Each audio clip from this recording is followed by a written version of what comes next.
think it's actually funny because when we initiate change of any kind, it's often an action we finally take after we've been meaning, quote unquote, to do something about it for some time. What we need to realize is it's the stories we have about ourselves that are behind the procrastination. That's all it is. Once you remove those barriers, the possibilities are endless. Welcome to Journeys Through Change, a podcast that inspires women to let go of the fear and say yes to possibility. I'm your host, Noelle Van, an author, creator, and empowerment coach who spent years in corporate America helping innovators and leaders ride the waves of change with ease and grace. I now work with women to step into change and unleash the power they have to create a life they love. Whether you're contemplating a change in your career, relationship, health, lifestyle, or anything in between, nothing's off the table. I'll be offering up simple insights to help you manage the ups and downs of change and sharing interviews with successful women who took a leap of faith to create the life they knew they were meant to live, sharing their wisdom, advice, and all the juicy lessons they learned along the way. So get cozy in your favorite comfy chair and let's get started. One of my favorite writers is Pam Houston, whose writing came to me a few years ago, and the honesty and true connection that came through in her words have always hit me right at home. Now, there are so many quotes that I love of hers, but one of my favorite is, "It's taken me a lifetime to understand that my limitation is an old tale I no longer need to tell myself."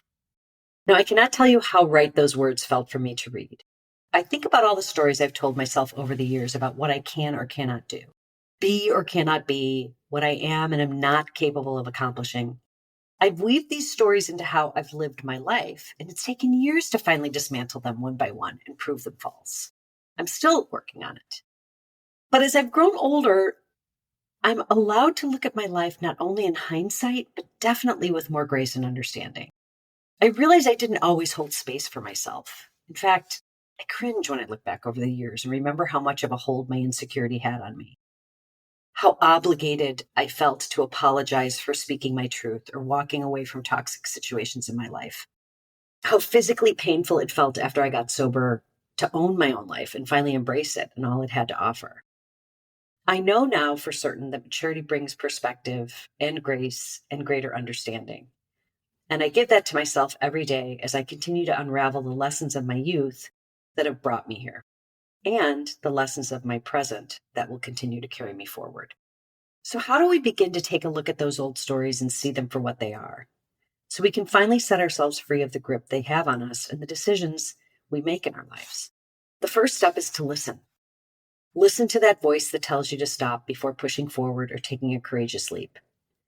It will come on strong because it's coming from a place of familiarity, there to keep you safe as it always has. But safety isn't always our friend. In fact, safety can keep us stuck in old ways that can hold us in unhealthy places for a long time. This is where the second step comes in, to choose to find your personal moment of clarity.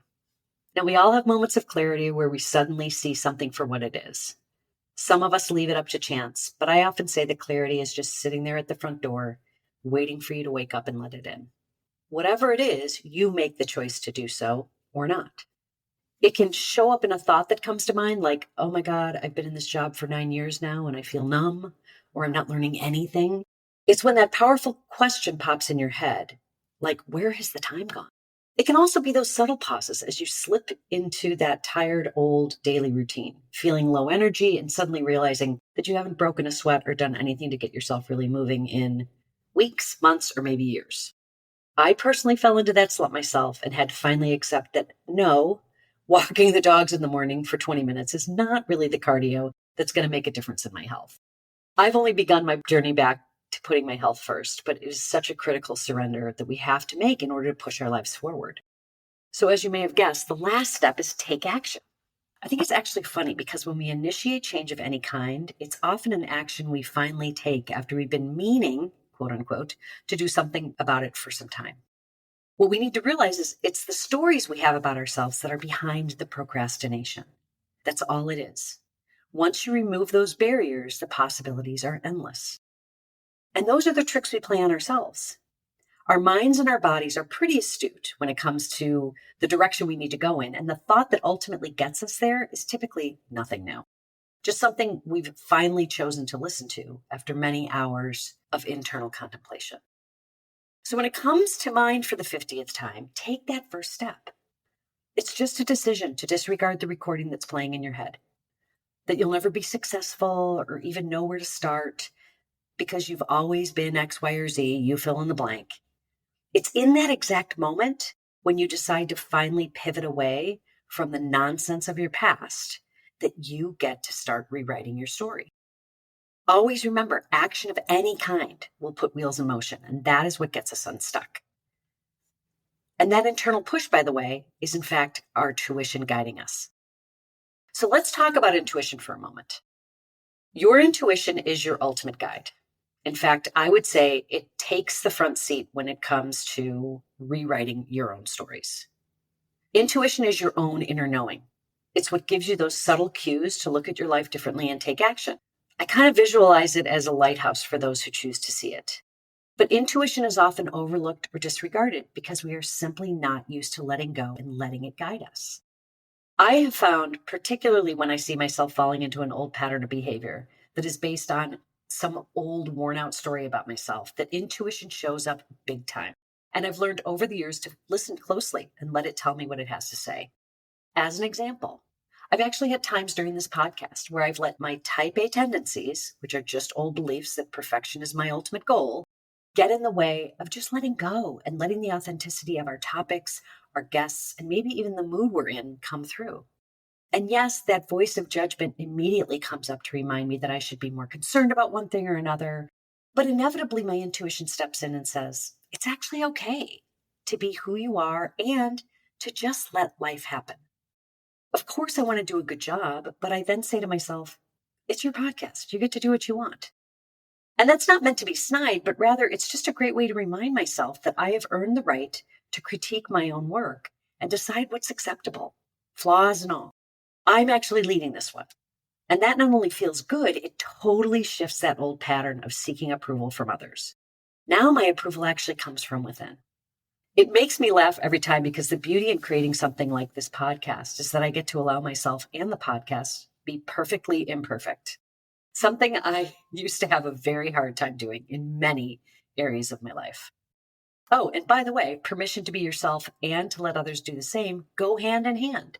So as you gain more compassion for yourself, you inevitably become more compassionate toward others. It's really a win-win. So as you go about your day today and think about the old stories you would like to let go of, I invite you to ask yourself a few questions. Number 1, what story are you willing to let go of today? 2, when you think about that story, how does it make you feel?